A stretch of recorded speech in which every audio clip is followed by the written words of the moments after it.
a story. I'd like to write a book about it.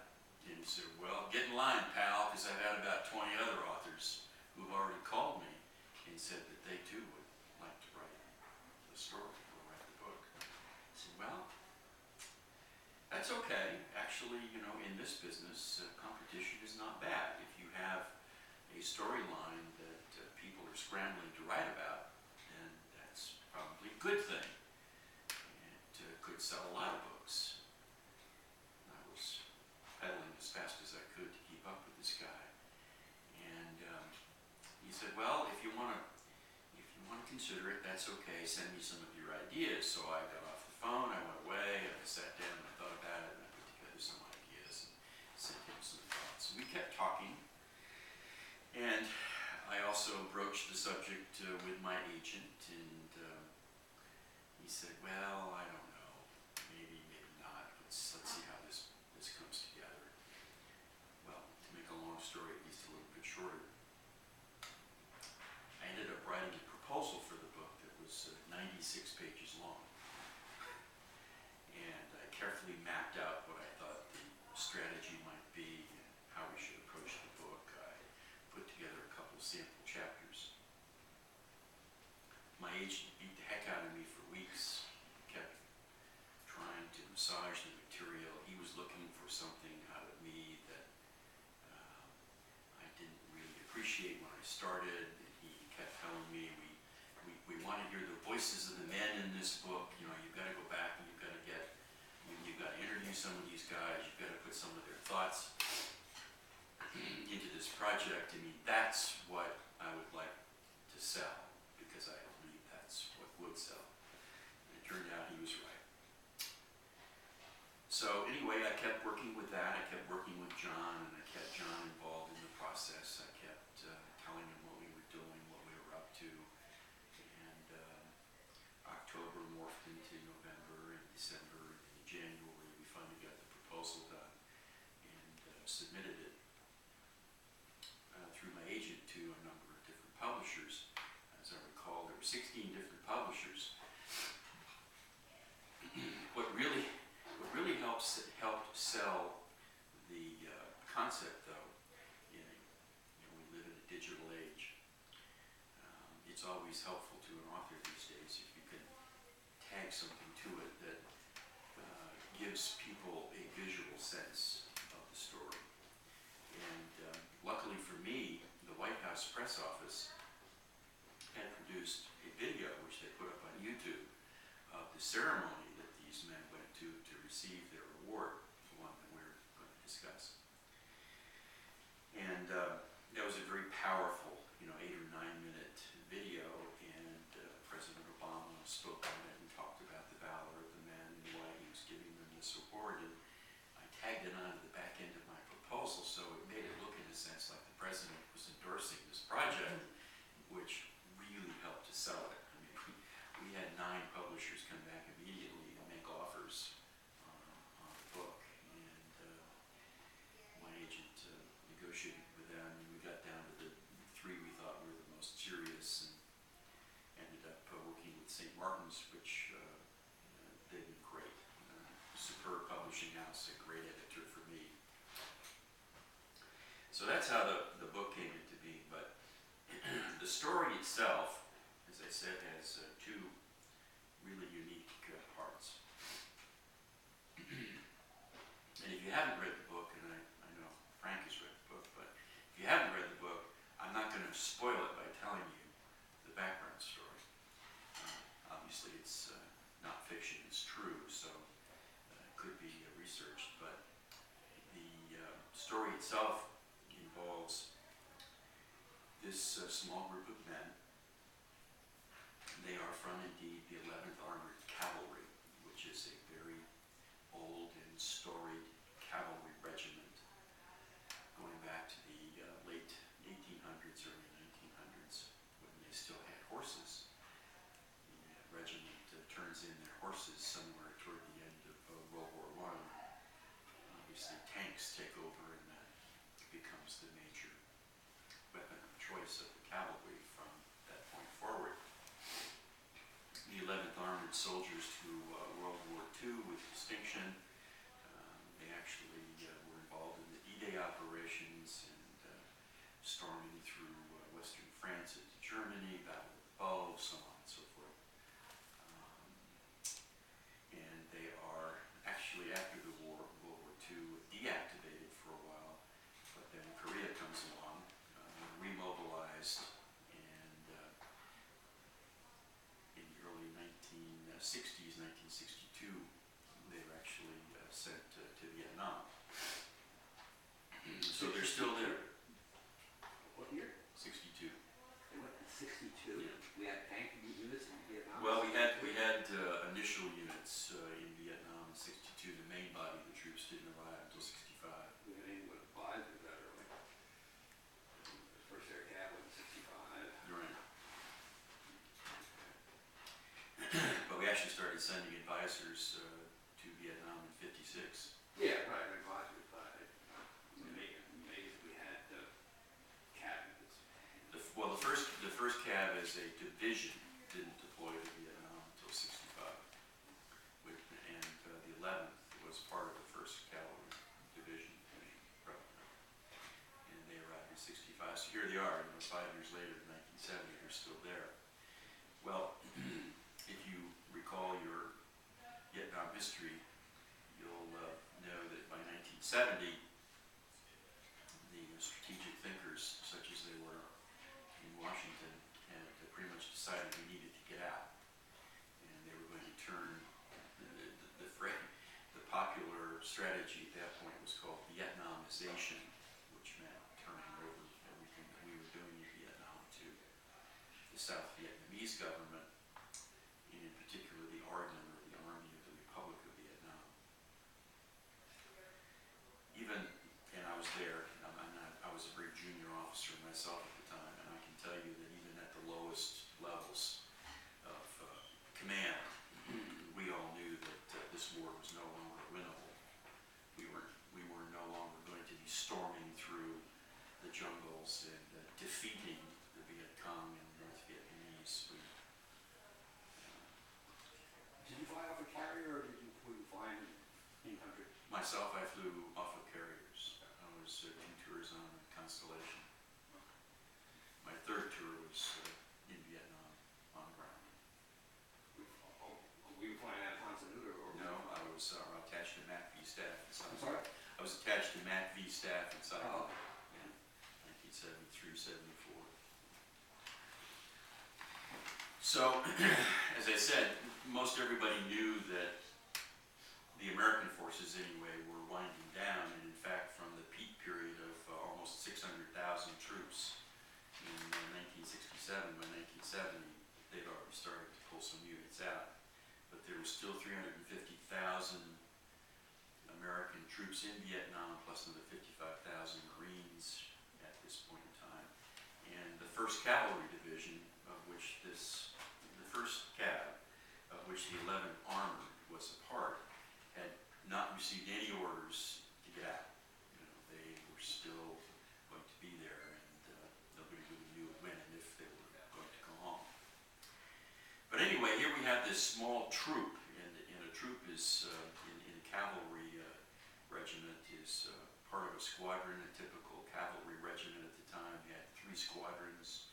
Each squadron had 4 troops, and a troop is about a company-sized unit, 100 to 125 men. And Alpha Troop, which is the main body of soldiers in this story, have 6 operable tanks and about 14 other what were called ACAVs, or Armored Cavalry Assault Vehicles. They were often called giant roller skates. They were often called buckets, and other sort of not so nice terms, but the ACAVs were, in a sense, mini armored vehicles. They were designed and built to carry a squad of about 8 or 10 men into combat, bring them to the front lines, unload them, go back and get another punch. But they were armored to an extent. They also had 150 caliber machine gun, a couple of other light machine guns. and they were tracked, which means they had those clanking treads, just like the tanks, and they were pretty good at scooting around. The tanks that Alpha Troop had were Sheridan tanks, and this tank was relatively new. In fact, its first deployment into Vietnam was only about a year before this battle.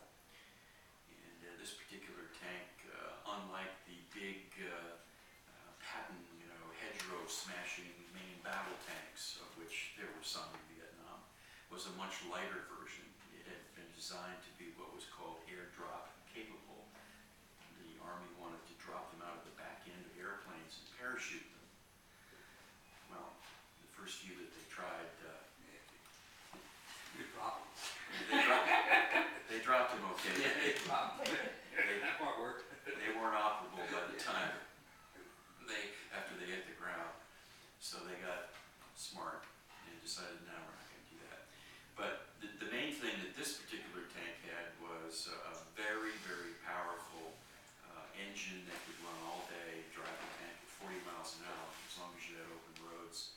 And it had a huge gun. It was a 152 millimeter cannon, basically on wheels and treads.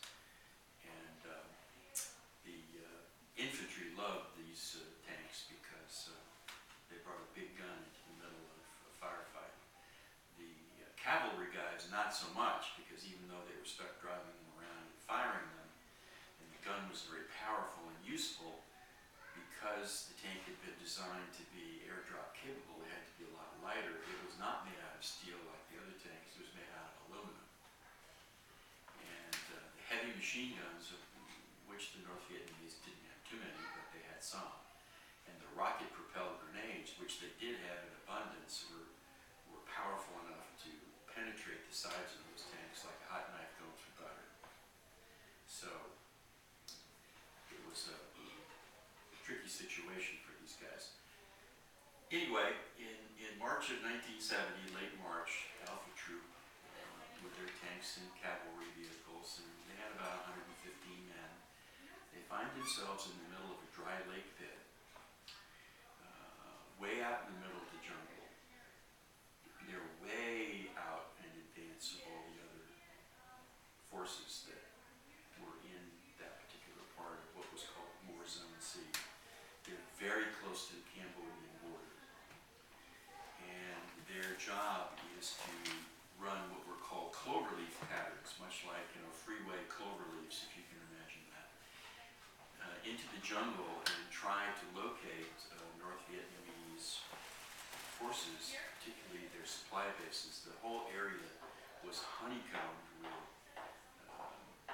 supply bases hidden in the jungle. And the North Vietnamese were running, you probably heard the term before, down through the Ho Chi Minh Trail, which was a giant trail inside Cambodia, but very near the Vietnamese border. And this whole area where these guys were operating was an area where the North Vietnamese were infiltrating tons and tons of supplies to their forces further in country and in the south. And in order for the Army of the Republic of South Vietnam to get a foothold in this area, the U.S. forces felt it was important to go out and try to clean out these North Vietnamese supply bases, and that's what they were doing at this particular point in time. So these folks, these guys in Alpha Troop had been out there for about 3 weeks at this point. In fact, they had been, actually it was a little longer. I think they been out there for 35 days, and for 31 of those days they had been in constant combat. And by that, I don't mean they were engaged in serious heavy-duty firefights day after day, but there was always shooting going on. And they were always, chasing down small groups and looking for these bunkers and supply bases and trying to root them out and clean out the area from enemy troops. But this particular day, March 25th of 1970, they were sitting in this dry lake bed. They had camped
gets into the base at night, hopefully it would tangle up in the fence before hitting the vehicles. And they also rigged what were called claymore mines, which are these small, circular, semicircular shaped packages of about yay big. They had little legs, and you put them on the ground. And inside each of these mines were a couple of thousand steel balls that would be fired off by dynamite, like a giant shotgun blast. And then each of the claymore mines had a little lanyard that you would literally unroll and take it back to the tank with you. And you'd sit there, if you were on guard duty for your portion of the night, with this lanyard in your hand. And if you heard somebody making noises out there in front of you, you'd pull the lanyard and the thing would go off. Hopefully you would catch whoever was trying to sneak into your camp. So this is very typical of what they did every day. They would run around through the jungle trying to find the enemy, and they would come and make camp at night, do all this over again day after day after day. Well, this particular night, they were also going to be running some night operations. 3 of these particular tracks were called mortar tracks, and inside each track was a giant mortar tube manned by a crew. And they would lob mortars out into the jungle during the night, again to try to keep the enemy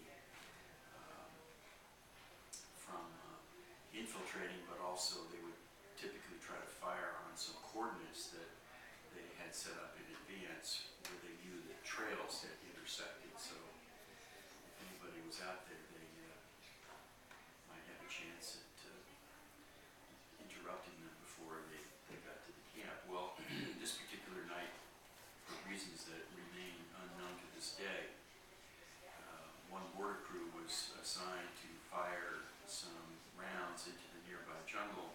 They unpacked them very carefully, stacked them on the back of the ramp of one of these tracks, and the first mortar round that they dropped into the tube exploded at the bottom of the tube. And it instantly obliterated the mortar crew, and all the ammunition they'd stacked around started cooking off in the heat and the fire. And it was just, a crazy, ridiculous scene. They thought, of course, they were being attacked until they could figure out what had happened. So everybody had to unravel what they were doing. The entire camp was awoken, and they had to move all the vehicles, put out the fires, and collect the dead. And there were several guys that were wounded. It was just a horrendous accident that had terrible consequences. So bottom line was nobody got any sleep.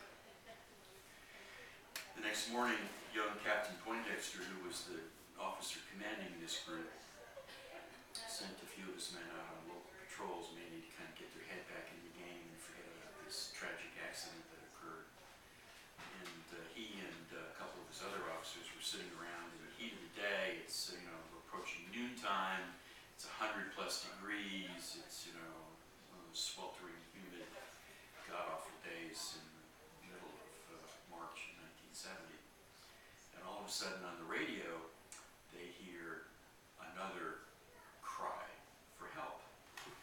And it turns out that they're not the only ones out here like they thought they were. Even further out ahead of them, about 2.5 miles deeper into the jungle and right up against the Cambodian border, is another small group of infantry. Now these guys are just regular infantry.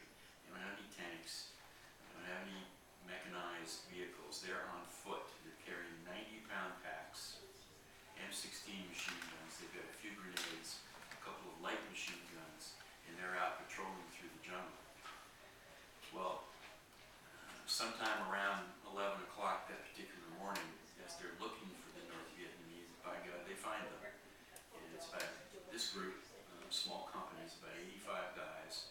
They inadvertently walk right into the middle of this huge North Vietnamese army bunker complex with all the North Vietnamese troops entrenched inside very stout dirt and log bunkers. And it's a huge supply base that obviously they hope to keep hidden in the jungle. But, the Charlie Company walks in the middle, and all of a sudden they're completely surrounded by, nobody really knows, but 600, 700, 800 enemy troops, 85 guys. And the North Vietnamese just unleash a barrage.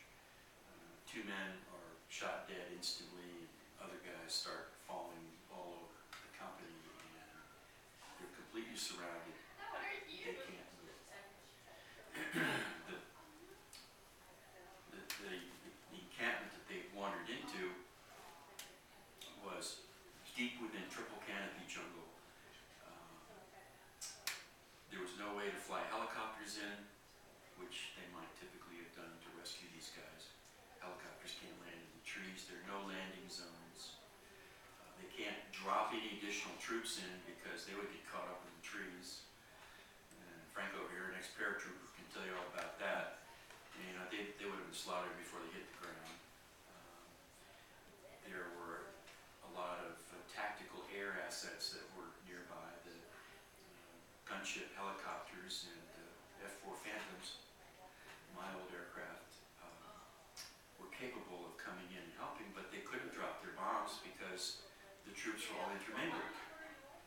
The Americans were inside a circle of the enemy, so you could have killed Americans as well as the North Vietnamese. Artillery was available from a couple of local fire support bases, same problem. Couldn't fire shells in there without danger hitting their own men. So these guys were in what we used to call during the day a shit sandwich, and it was a really bad one. And everybody knew that if they couldn't somehow get themselves out of there, that by nightfall, which at that point was about 7 hours away, every single one of them would be dead or POW. Because after they've been worn down to the point where they're out of ammunition and dead or wounded, the North Vietnamese would simply come in and scoop up the rest and drag them across the border, which was right there, and throw them into tiger cages in POW camps somewhere. So they are on the radios calling for help, and there is there's nobody else out there except for young Captain Poindexter and his small group of tanks and men. So the first real focal point and important point in the book is the one that talks about the decision-making process that had to occur at that moment in time. And here's Captain Poindexter sitting in his little encampment, and everybody's looking at him like, what are we going to do? He has no orders. Nobody's telling him to do anything. He's considering that these guys are 2.5, 3 miles away. There are no roads. There are no nice avenues to run his tanks down. If they try to go do something, they're literally going to have to smash through the jungle using the tanks as giant bulldozers to bust down the vegetation and try to get there.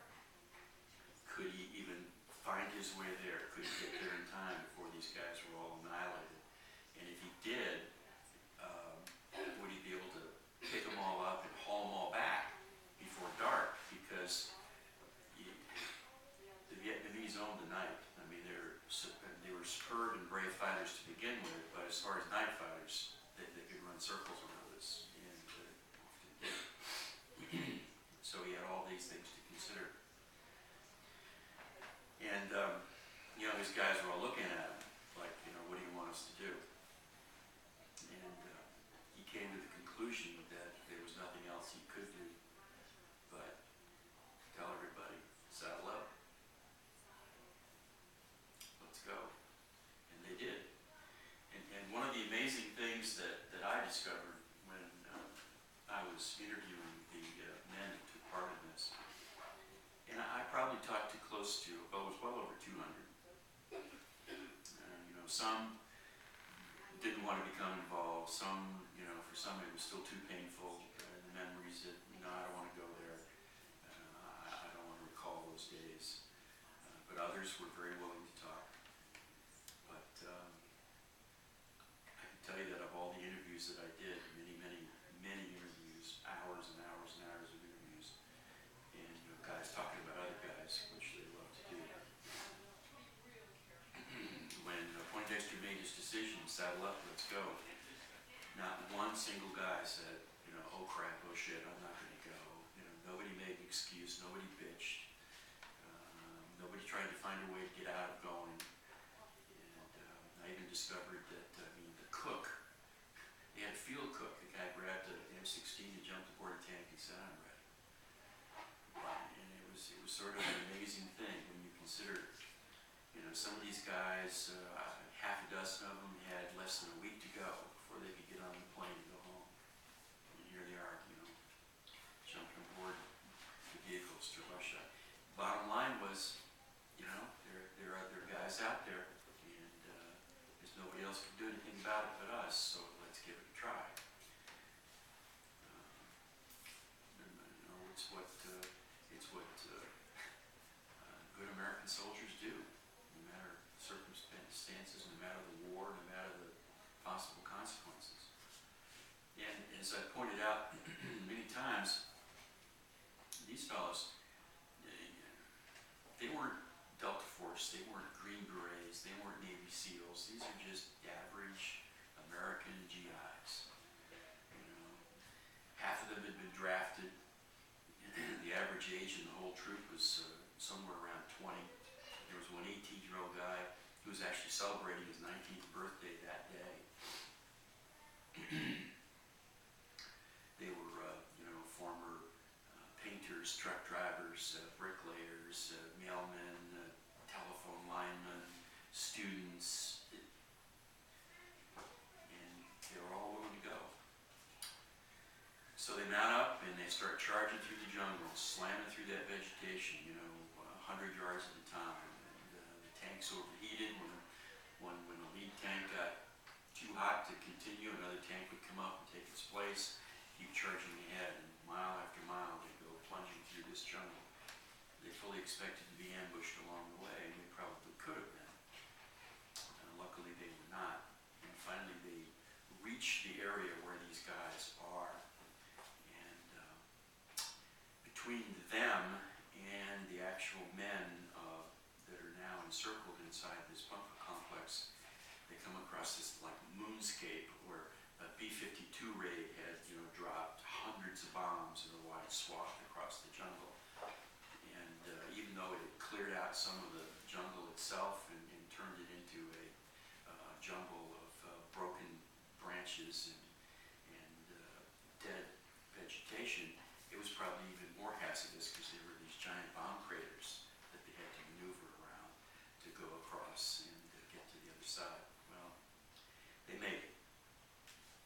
And the second major decision that Poindexter had to make at that point was, all right, do I scoop these guys up and we get the hell out of here and go back? Well, yeah, we could do that, but the North Vietnamese, and there are many more of them than there are of us, would probably just boiled out of those bunkers and started harassing us all the way back, and that was something that he was fearful of. So he said, no, we got to try to do something about it. So he told all of his guys to make a giant arc of vehicles, and he said, get ready for a combat assault. And they just plowed ahead, and they opened up with every gun that they had, assaulting this bunker complex, and they fought them for another 2 hours. And uncharacteristically of the Vietnamese were very brave, very skillful fighters. But because we had a preponderance of larger weapons usually, there was typically very little advantage for them to stand and fight. It was always better for them to fade away into the jungle and come back and fight another day where they could have a better advantage. But not this day. They stood there and took it and gave it back 2 solid hours. Well, Poindexter finally determined that he wasn't going to overwhelm them, and he started to run low on ammunition. Many of his men were wounded, some of them seriously. They had run out of blood plasma, they were running out of medical supplies. Guys were going into shock. If he didn't get this troop back, there were going to be a lot more dead GIs. So he finally said, let's go, mount up.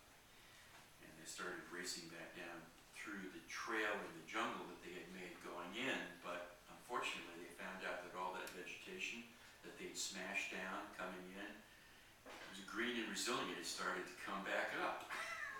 And now they're smashing at it the other way, trying to force it back. And that created a very difficult situation, plus it was getting dark. Halfway back, they ran out of light. And it was like, oh crap, what do we do now? Because we can't see where we're going. And the puny headlights that they had in these vehicles, half of them had gotten busted in the firefight anyway. But luckily, he had a sergeant with him who was head of the mortar section, and he had done something very smart. Before they had all left the position where they had started from, he had plotted those coordinates on his little chart inside of his vehicle, and he was able to radio back to the 3 or 4 men that he'd left behind guarding the defensive position they had left. So he knew exactly where they were, and he knew exactly where they were, so he could tell them to fire off some illumination rounds, which used giant star shells, phosphorus shells that they could fire into the sky. When one of these things went off, it was like creating artificial daylight. So he was able to walk them all the way back using this ammunition. They made it back. Charlie Company, the force that they had rescued, 85 guys, by the time they got back, there were 37 of them who weren't wounded or dead. And Poindexter's men suffered many casualties too. Something like 60 of his own men were wounded, and some of them very seriously. Poindexter himself had received a pretty grievous wound in his left forearm, and he was evacuated. But everybody got back. So, it's a story with a reasonably happy ending. And then there's the last part of the story, which I also wrote about in the book. And this was what made the story so intriguing to folks 35 years later. Poindexter, from his hospital bed,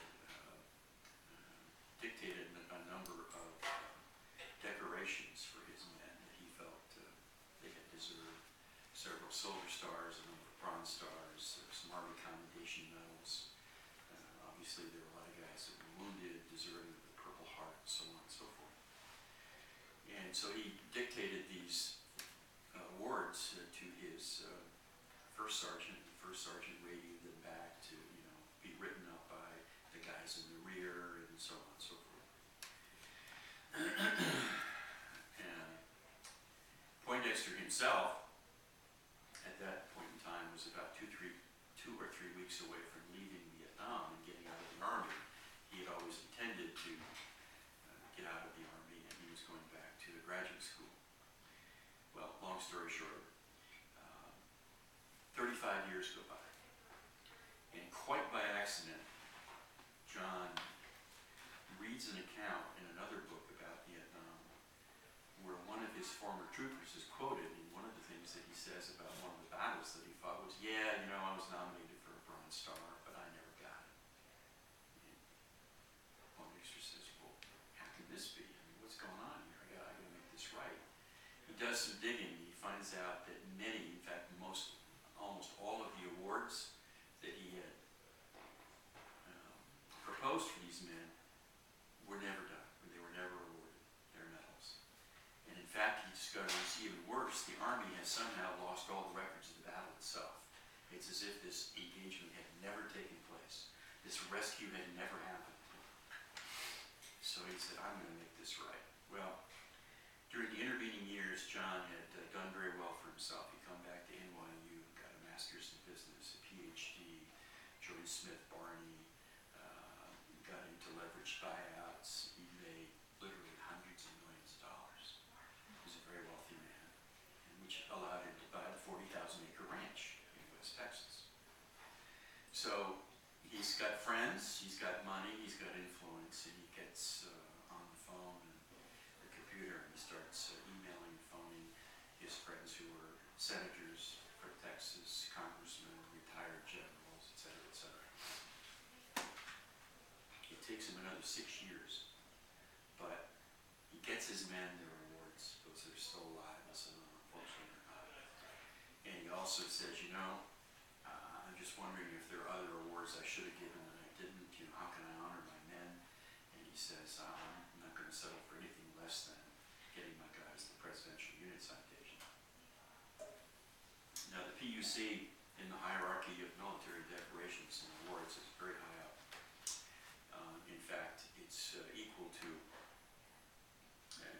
when a unit gets a Presidential Unit Citation, pretty much everybody in the unit at the time of the action has to have done deeds that are equal on a group level to the deeds that an individual would perform to be awarded the Distinguished Service Cross or the Navy Cross, which are the two highest personal decorations. Actually, it's just beneath the Medal of Honor. So to get this done for his guys was quite an accomplishment, but he did. And he also maneuvers some of his political friends into getting the president to award the PUC himself in the ceremony at the Rose Garden in the White House. So full circle, that's the article that I saw, and that's what created the story. But to give you, this book is the story of that story, two stories, but more than that, it is the individual stories of some of the men involved. And if I can, for just a minute here, I'd like to give you a sense of what's in here by giving you a couple of quick readings. What awards did Poindexter get? None.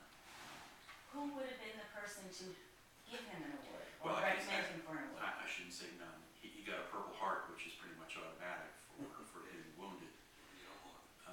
John had already, during his previous months in Vietnam, been involved in a number of engagements. He'd gotten a Silver Star, 2 Bronze Stars, a couple of Air Medals, Soldier's Medal, which is also a very high decoration for non-combat. It was a funny situation because at the time of this particular action, Poindexter's troop had actually been temporarily assigned to an infantry battalion as kind of an experiment on infantry and cavalry working together. So he was sort of outside his normal chain of command. Had he been in the normal chain of command and done what he did, he probably would have been nominated for a couple of different awards. But because of and this is probably the reason why some of the records got lost or misplaced, because in the middle of the jungle, record keeping is not your primary focus, as you can well imagine. So there was that disconnect between the command structures. The commanding officer of the battalion to which John was assigned at the time is an essential part of this book. He's a guy by the name of Mike Conrad, who at this point in the story is a lieutenant colonel and commander of the battalion. He went on to a very distinguished career, retired as a major general, and he's become a friend of mine, and he helped me a great deal on this book. He's actually helping me a great deal on the next book, which I'll tell you about. But one of Mike's great regrets is that he failed to cover sort of this gap in the administrative structure, because essentially his battalion and his command structure should have been doing the paperwork. And there is now a move afoot, spearheaded by Mike and a couple of other generals, to give John the Distinguished Service Cross. So that is literally still working its way through the system, and I think that probably John will be awarded that, which would be deserved. So here, just a couple quickly of my favorite passages to give you a sense of what these guys were going through. Here's young specialist Ray Carr, who from a little tiny town in western Pennsylvania. He's 20 years old, and he was a loader on a shredded tank. And the loader's job was to make sure that everybody had the ammunition. He would pass the bullets up to the tank commander, who would use the 50 caliber rounds that came in He was also the loader of the main gun in the tank. So there was a driver, a gunner, a loader, and a tank commander. Specialist fourth class, which is basically a corporal's rank, was busier than a one-legged butt kicker. Part of his loader's job was to resupply the 50 caliber ammo as needed to his tank commander, Staff Sergeant Kurt Sorensen. And Sorensen seemed to be going through bullets like shit through a goose.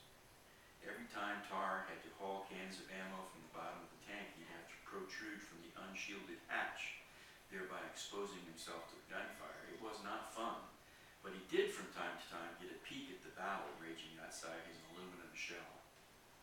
Back inside, his main job was to load the big gun. As luck would have it, right after they fired their very first canister round, the gun recoiled but then stuck in that position. It would not return to what was called in battery, the position to receive another round and be ready to fire. Tar's eyes got as big as softballs. Oh God, now what? Spec 4 Don Grayson, Tar's gunner, began screaming, "Pump it up! Pump it up!" The frantic exhortation jarred Tar back to reality. The hand pump. Tar dove down under the gun, found the backup hand pump for the hydraulic system, and began cranking as if his life depended on it, and it probably did. After 3 or 4 mighty shoves, Tar could feel hydraulic pressure begin to build in the line again. Moments later, the main gun groaned and then slid forward back into the proper position. Tar loaded another round and Grayson fired, then another and another. The hydraulic system continued to hold.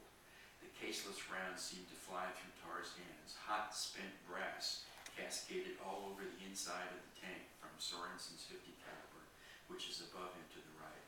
The sounds of the battle intensified. Bullets pinged off the outside of the tank's hull. Tar nervously waited for the rocket-propelled grenade that he knew would punch a hole in the tank's all-too-thin skin and obliterate it. He knew it was coming. Through his headset, he could hear the screams of other men, some shouting orders, some shrieking in agony. The brass began to pile up at his feet. Soon he felt he'd be buried in shell casings. He had the uncomfortable feeling that maybe this day wasn't going to turn out so well. He became very frightened. Then he glanced down. In the building mound of cartridge casings, he saw squarely in that ocean of glittering brass a simple plastic container. It was the kind of big jar that Tar remembered seeing so often back home in Pennsylvania, the huge jars that were used to pack those wonderful dill pickles. Except in this case, the jar had been cleaned out and reused to send a batch of homemade cookies to a soldier far away, Ray Tar. The cookies had been baked and sent by a neighbor lady named Vera. Vera's son and Ray Tar had been childhood friends and they had grown up together. One boy, Ray, went into the Army, the other boy had joined the Marines. Both had been sent off to Vietnam at about the same time. Then one was dead of heat stroke. And now the other was fighting for his life in the broiling tank in the middle of nowhere. As Ray Tar gazed down at that cookie jar, he realized that there were people out there who cared for him, who were thinking of him, praying for him. As that thought covered him with its balm, his courage returned. He would fight on. He would be okay.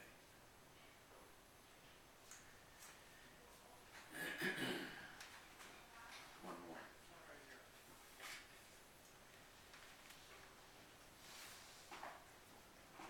This is after the men had successfully fought that day and everybody had returned to what was called their night defensive position, this point in that dry lake bed where they had started. Some after-battle thoughts were decidedly on the darker side. Specialist 5, Gary McCubbin, 20 from Kansas City. He was the tank commander of A-23.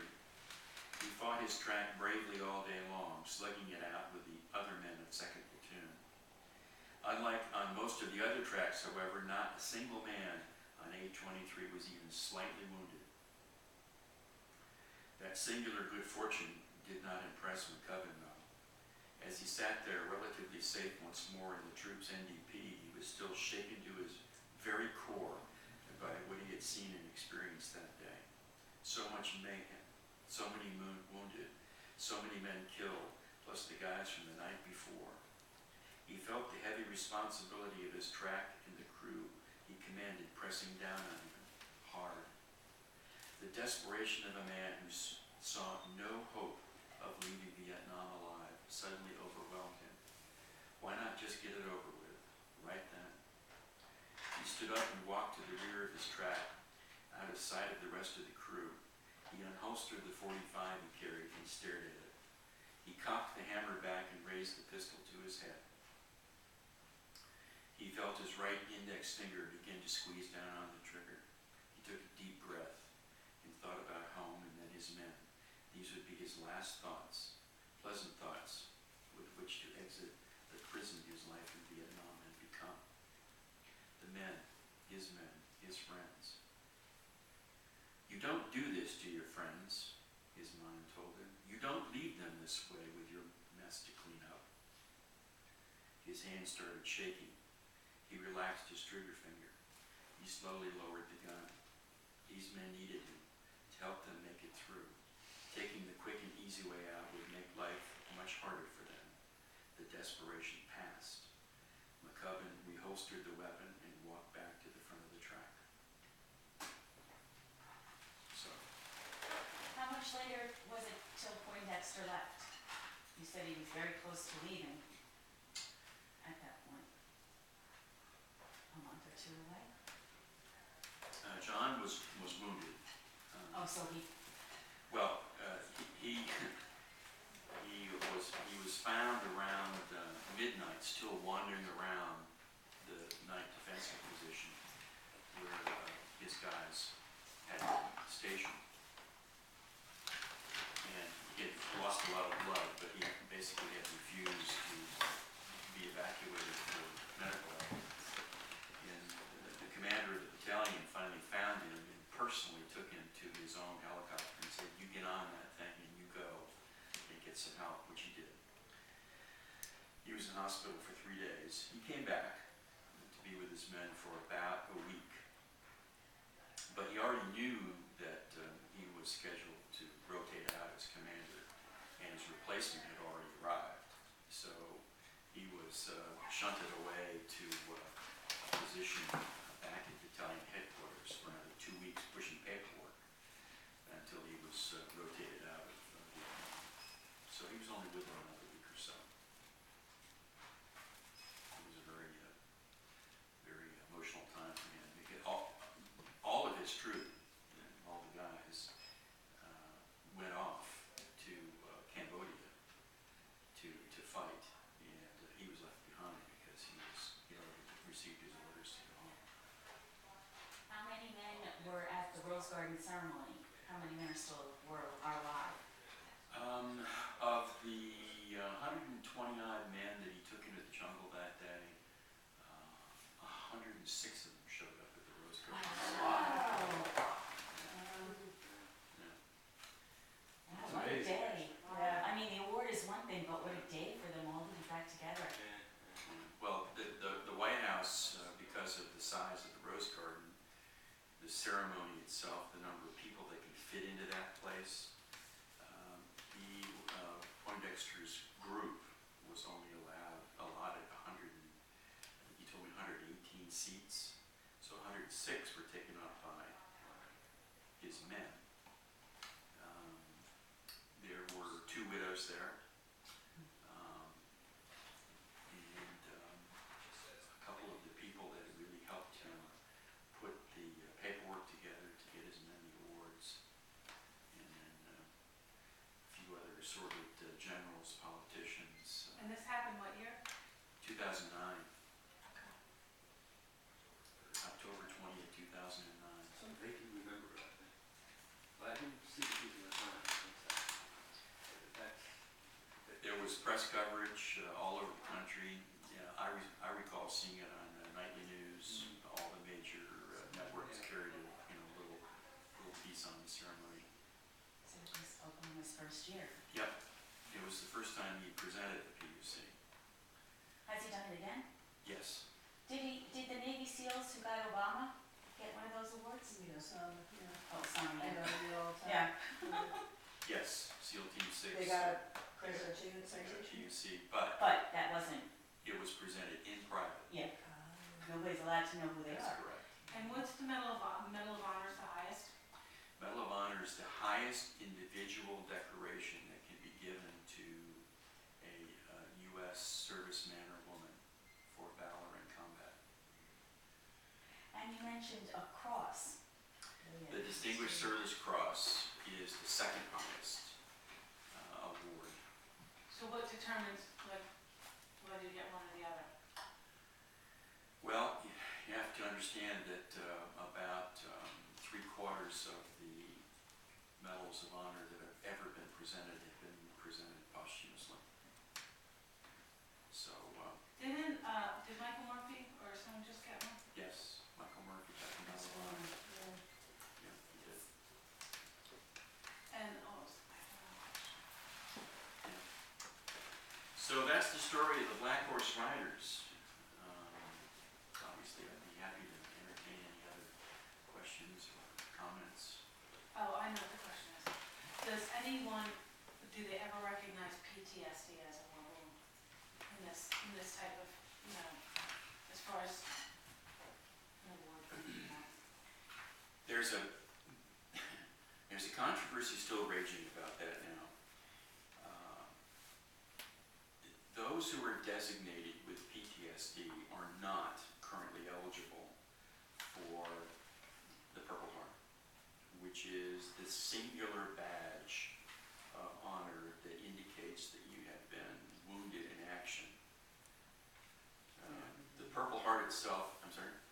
I'm sorry, I didn't mean to interrupt you. I've worked a lot with PTSD Vietnam vets. Never occurred to me that you give them a Purple Heart. This is funny, that you bring this up. Wow, yeah. Only the psyche though, I mean, it's just Yeah. different, right? It's, They don't- there's, It's not manly enough. The Purple Heart itself has an interesting history. It goes back to 1782, and it was the only decoration ever in the military for many years, and it was started by George Washington. And he awarded, as far as anybody knows, and the records are somewhat sketchy, he awarded the only 3 known Purple Hearts. And back in the day, when he started it, it was an award for military merit. And it was literally a piece of purple cloth. And it was brought into being by Washington, who in the Continental Army had a practice of awarding valor, because there were no medals, there were no decorations in the Continental Army, none. Medals and badges were considered to be a European, thing that smacked of kings and royalty, and so we were going to do that here in the new republic. But Washington had a habit of rewarding valor by giving a man a promotion. So if you've done something particularly valorous in battle, you got promoted. But the Continental Congress told him, stop, we can't afford the pay increases. So he came up with It's never changed. yeah, he came up with the Purple Heart as an award of merit. And then as far as anybody can determine, there were about 8 of them that were awarded. It seems like a very small number. But practice stopped, and then there were no more badges or medals at all until the Civil War. And even during the Mexican War, the practice of awarding people for bravery in combat was a brevet promotion, an honorary promotion. But in 1861, President Lincoln changed that all by coming up with and approving the concept of the Medal of Honor. And the Medal of Honor was originally a decoration to be given to, quote, private soldiers, enlisted soldiers. No officers were awarded medals of honor. That changed in 1863. But the Medal of Honor's got quite an interesting history. So you had the Medal of Honor and basically the Purple Heart up through 1918, World War I, when it changed everything into a pyramid of honor. started setting up medals for bravery or valor in battle, but lesser levels. So you've got the Distinguished Service Cross, the Navy Cross at the second level, and you've got the Silver Star, and then the Bronze Star, and so on and so on and so on. Can you go on the computer and type in a serviceman's name and see all the medals that they've been awarded? Probably not. Here's why. In 1973, there was a disastrous fire at the National Military Records Center in St. Louis, and unfortunately wiped out many of the records going back through even Vietnam, Korea, World War II, World War I, of a lot of medals and decorations that were awarded, and that was the only repository within proof.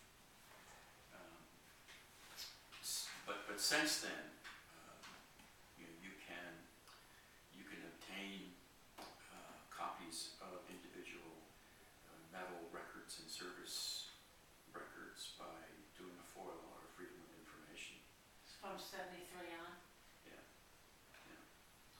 People who are relatively well known. I mean, you can do a Wikipedia search, and typically they will list anybody's decorations if they were in the military. Well, I'm thinking if this battle was in '70, these medals would have been lost one way or the other. Well, They're recognition medals. Interesting. but they started putting military service records on microfiche Yeah. in the Yeah, we don't know that. 60s and 70s. Okay. And that went through the 80s and early 90s, and now they're on obviously computerized records. A lot of the guys that have personal copies of it, you get issued a piece of paper that says, you got this, you got that when you get out of the service. And there's some guys, it always amazes me because I get on all helicopters all the time. I wasn't counting, doing it every week, you get on a couple times. Somebody's back there checking it off. When I get out, they got it. I remember thinking, really? Who the hell was doing this? Who had this job? Yeah. Because it was 30 guys on helicopters flying here, and then let's go for lunch. Wow. Somebody's counting. Well, John and I have Poindex, thank you, have had kind of this friendly argument for months. John has, what did he tell me? He has 4 air medals. I think I got like 11 or 14 or Yeah. something like that. That's what I mean, so every time and somebody's counting. And an air medal is for valor in aerial combat. Just getting around off helicopter. Well, let me tell you, Yeah. I'm going to argue with you. Okay. Because John is an infantry officer. He's not a helicopter pilot. What the hell does he have to do with aerial combat? Well, there was this quirk in the law that if you were assigned to a military unit that had an aerial component in, it was the 1st Air Cavalry Division. Okay, so if you got on a helicopter and flew to a battle, Yeah. even though you weren't flying the helicopter, you could get an air medal. Yeah. Yeah. Now, I was in the Navy, and I got 22 air medals, but I earned every goddamn one of them because I was in combat. You couldn't get an air medal unless I flew, either you could get an air medal if you flew 20 combat missions in enemy territory, or you could get an air medal for an individual action that specified valor in aerial combat. Same. Yeah. Hot LZ, you get one. Because you flew Not the hot plane. LZ. I flew the plane. Or Not doesn't because it? you were the man on the plane didn't get one. Yeah. So, anyways, it's a running argument. Yeah. It's I forget, like 10 times getting on and off, they give you a medal. Once, if you go in and you're shooting at somebody, you get a medal. So somebody's counting, and then I don't have like 18 of the damn thing, because I'm like, I didn't just like riding a helicopter. Well, there was a, Exactly. there was a point in time where, unfortunately, some of these decorations were, in my particular view, cheapened because of the way that they were Bronze Star. Bronze Star is a very high, prestigious award, but you can get a Bronze Star for combat, in which case you get to put a little gold V on it, which stood for, valor in combat. You get Bronze Star. I had a buddy who got a Bronze Star for being a lifeguard at China Beach. Wow. I got 3 of them.